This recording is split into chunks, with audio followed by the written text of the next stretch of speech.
নিমতৌরি স্মৃতিসৌধ মঞ্চ জুড়ে আজ তৃণমূলের হুঁশিয়ারি। তমলুক সাংগঠনিক জেলা তৃণমূল কংগ্রেসের উদ্যোগেও অনুষ্ঠিত হল বর্ধিত সাংগঠনিক সভা। বুথ সভাপতি থেকে জেলা নেতৃত্ব উপস্থিত প্রায় সবাই। সভা মঞ্চ থেকে স্পষ্ট বার্তা, বিএলও এবং বুথ সভাপতিরা কিভাবে সংগঠনের ভিত আরও মজবুত করবেন সেই কর্মপদ্ধতির দিশা তুলে ধরা হয়। পাশাপাশি বিজেপি শাসিত রাজ্যগুলিতে বাংলা ভাষার অপমান, বাঙালির উপর হওয়া অত্যাচারের কড়া প্রতিবাদ শোনা গেল এই সভা থেকে। সভাপতি সুজিত রায় বলেন, যে বাংলায় রবীন্দ্রনাথ নজরুলের জন্ম, সেই বাংলাকে অপমান করলে ছেড়ে কথা বলা হবে না। সভায় উপস্থিত ছিলেন মৎস্যমন্ত্রী, পূর্ব মেদিনীপুরের সভাধিপতি, জেলার একাধিক বিধায়ক ও নেতৃত্ব। লোকসভা নির্বাচনের আগে সংগঠনের মেরুদণ্ড শক্ত করতে প্রস্তুত তৃণমূল, সেই ছবি ধরা পড়ল নিমতৌরির সভামঞ্চে। তমলুক সাংগঠনিক জেলা তৃণমূল কংগ্রেসের তরফ থেকে বুথ সভাপতি থেকে একদম জেলা স্তরের নেতৃত্ব, তাদেরকে নিয়ে একত্রিতভাবে আমাদের একটা বর্ধিত সভা ছিল। এই বর্ধিত সভায় যে ভোটার লিস্টের কাজ হবে, সেই ভোটার লিস্টে যে নতুন করে সংশোধনী হবে, তাতে আমাদের বিএলওদের কি ভূমিকা হবে এবং আমাদের বুথ সভাপতিরা তাতে কি ভূমিকা গ্রহণ করবে, সেই নিয়ে তাদের কাছে আমাদের বার্তা ছিল। তার সঙ্গে সঙ্গে বাংলা ভাষার বাঙালিকে যেভাবে প্রতিবেশী বিজেপি শাসিত রাজ্যগুলো অত্যাচার করা হচ্ছে, বাংলা ভাষায় কথা বলার জন্য বাংলাদেশি বলা হচ্ছে, যে বাংলা ভাষায় বন্দে মাতরম সঙ্গীত আছে, যে বাংলায় রবীন্দ্রনাথ ঠাকুরের জন্ম, কাজী নজরুলের জন্ম, সেই বাংলাকে অপমান করছে যারা, যে বাংলা বেশিরভাগ মানুষ ভারতবর্ষের স্বাধীনতায় আত্মবলিদান করেছে, সেই বাংলাকে যেভাবে অপমান করছে, তাতে প্রত্যেকটা বুথে অঞ্চলে যাতে আমরা মিছিল সংগঠিত করতে পারি আমাদের নেত্রী মমতা বন্দ্যোপাধ্যায়ের নির্দেশে, সেইটা নিয়ে তাদেরকে বার্তা দেওয়া ছিল।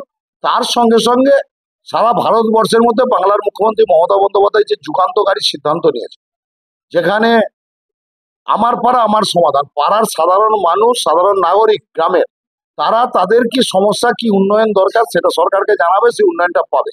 এই যে কর্মসূচি, এই কর্মসূচিকে যাতে সাফল্যমণ্ডিত করা যায়, যাতে গ্রামের বেশি সংখ্যক মানুষকে এই কর্মসূচিতে উপস্থিত করা যায়, প্রচার করা যায়, তাকে সামনে রেখে যা যা বার্তা দেয়, সেই জন্য আজকের এই সভাটা অনুষ্ঠিত।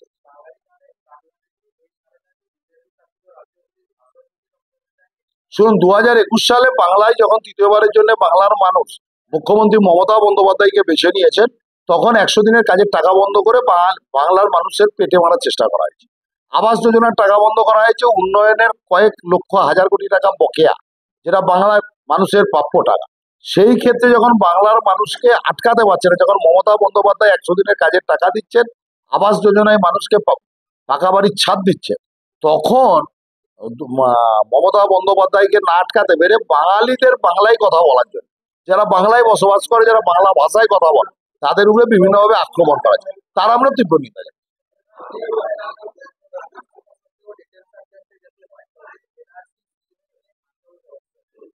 এনআরসি এর আসল রহস্য জানি না।